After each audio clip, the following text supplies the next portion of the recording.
live in the Canyon Crest apartment building in Goss Grove on the 3rd floor. My name is Patrick Bateman. I'm 21 years old.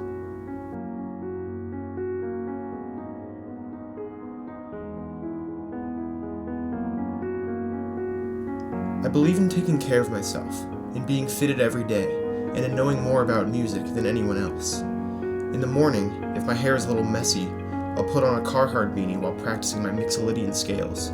I can do 1,000 now. After I remove the beanie, I use a 3-in-1 shampoo conditioner body wash, which is pretty dope and convenient. In the shower, I'll light up an American Spirit Yellow while singing along to my favorite 100 gecs remix. Then I'll paint 2 of my nails, which I let sit for 10 minutes while I prepare the rest of my routine.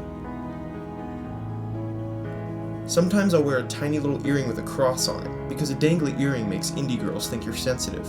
I put on a long sleeve shirt, then a band tee, followed by a final vintage Topshop jean jacket.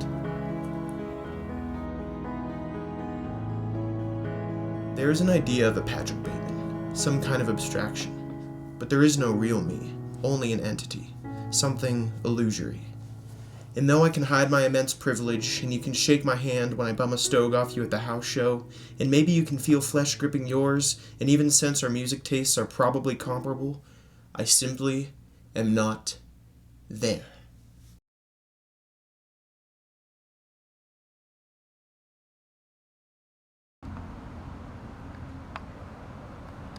I'd want a bedroom pop band, Patrick. That's what I'd want. A bedroom pop band, or lo-fi hip-hop. Death Grips, something experimental to shock people. Oh, I can't decide. And lots of beer, something local, and a handle of Tito's. I'm trying to listen to the new Surf Curse album, but Evelyn, this cute girl I'm smashing, keeps buzzing in my ear about this party she's throwing.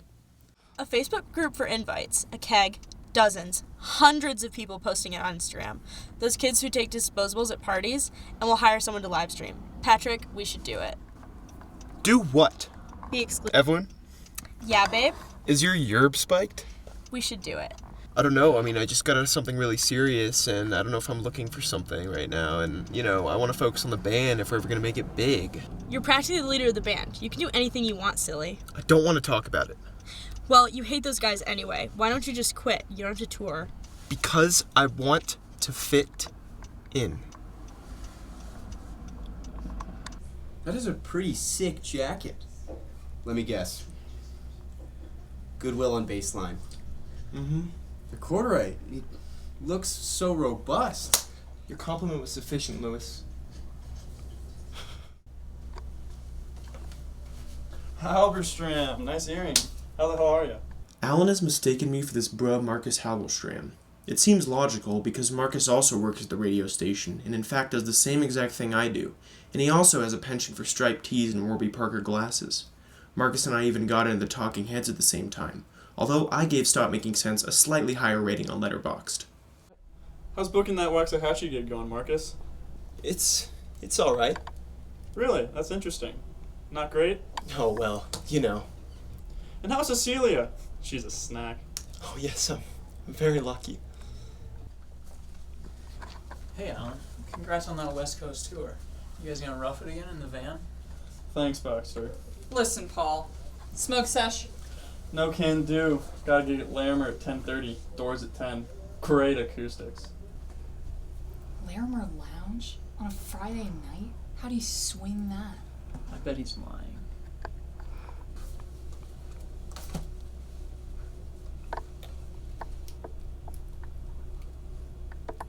What's that? New project. What do you think?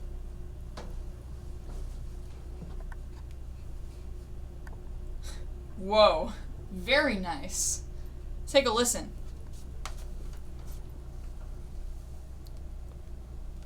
Picked it up from the producer yesterday.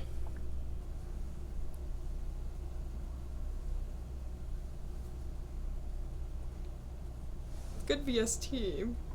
That's WA Production Mutant Reverb. It's a mono to stereo reverb plugin that comes with built-in Ducker. Boasts total control of reverb tails. Built-in Ducker? It is very tasty, Bateman. But that's nothing.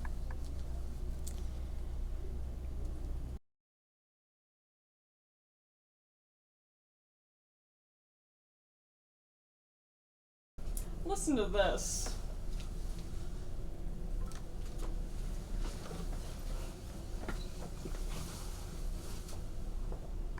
That slaps. Shure SM57, recorded in the Marshall's parking lot. What do you think? It's nice. Jesus, this is really good. How did a normie like you make something so tasty? I can't believe that Price prefers McDermott's EP to mine. But wait, you ain't heard nothing yet. Good low end, clear mids, crisp highs. That's the sound of a Roland 707 emulator. Impressive. Very nice. Let's hear Paul Allen's demo.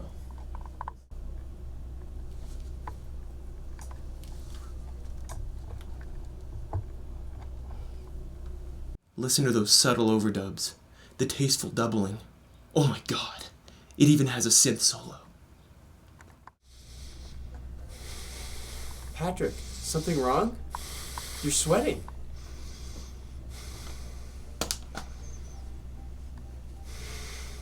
I like to critically dissect concept albums. Did you know I'm an utter audiophile? Great nails, Marcus. Where do you buy your polish? Walgreens. I get mine done at a place in Superior. You should look into it.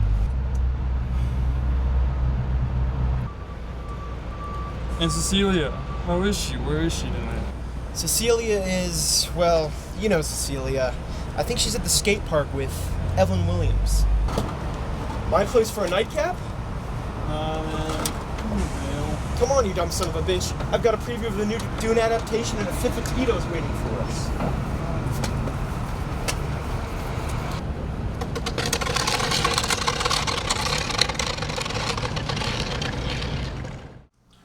Do you like Weezer? They're okay. Their newer work is a little inconsistent for my taste. But when Pinkerton came out in '96, I think they really came into their own, artistically speaking.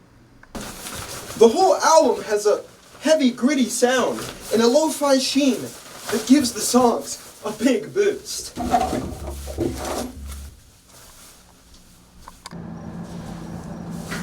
They've been compared to bands like Nirvana and 311, but Rivers has a far more distinctively bitter incel sense of humor. Hey, Halbersham? Why do you have copies of the Rooster Disco ads all over the place? Do you have a dog? An Odyssey or something? No, Alan.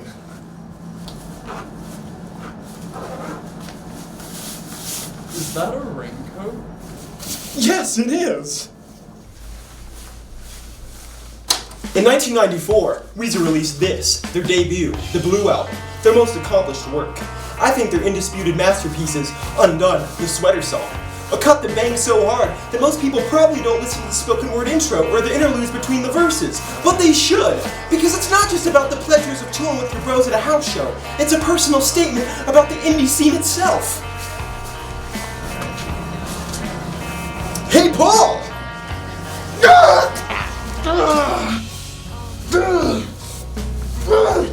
Fuck! Good luck getting to the gig at Larimer now, you fucking stupid poser!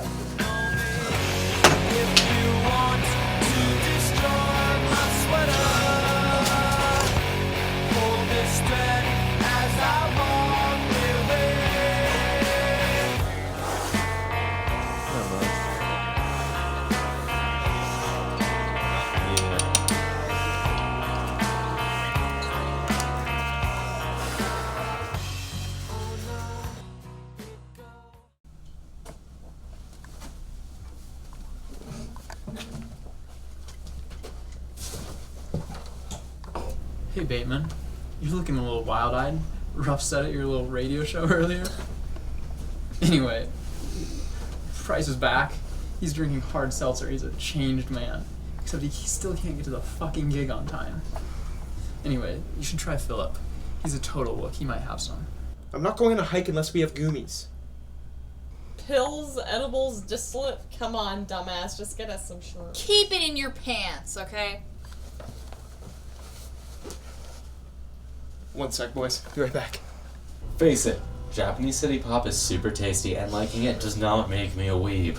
Shut up, Carnes. It totally does.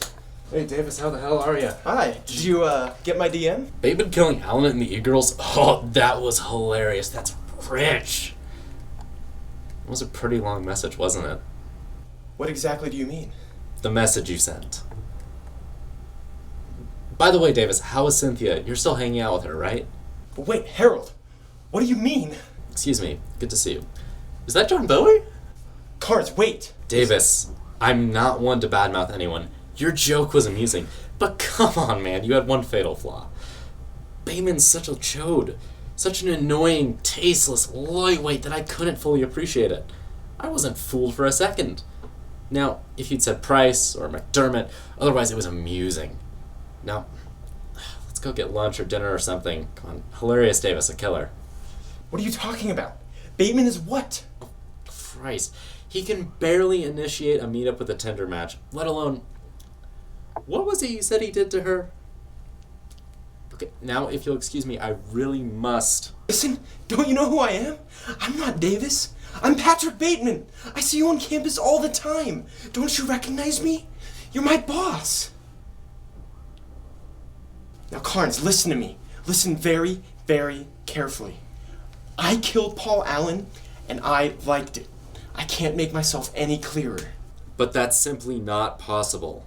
And I do not find this funny anymore. It never was supposed to be. Why isn't it possible?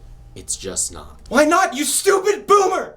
Because I smoked out Paul Allen twice, just this past week. What a fucking fiend. No, you didn't. Now, if you'll excuse me. An 8.4? I mean, how can they pull that shit? Hey, what shit? What's the move tonight? I feel like I'm kind of in an introverted mood, but like I would be down to go be anxious somewhere for a little bit. I don't believe it. They look at it like it's objective, but art is so personal, so powerful.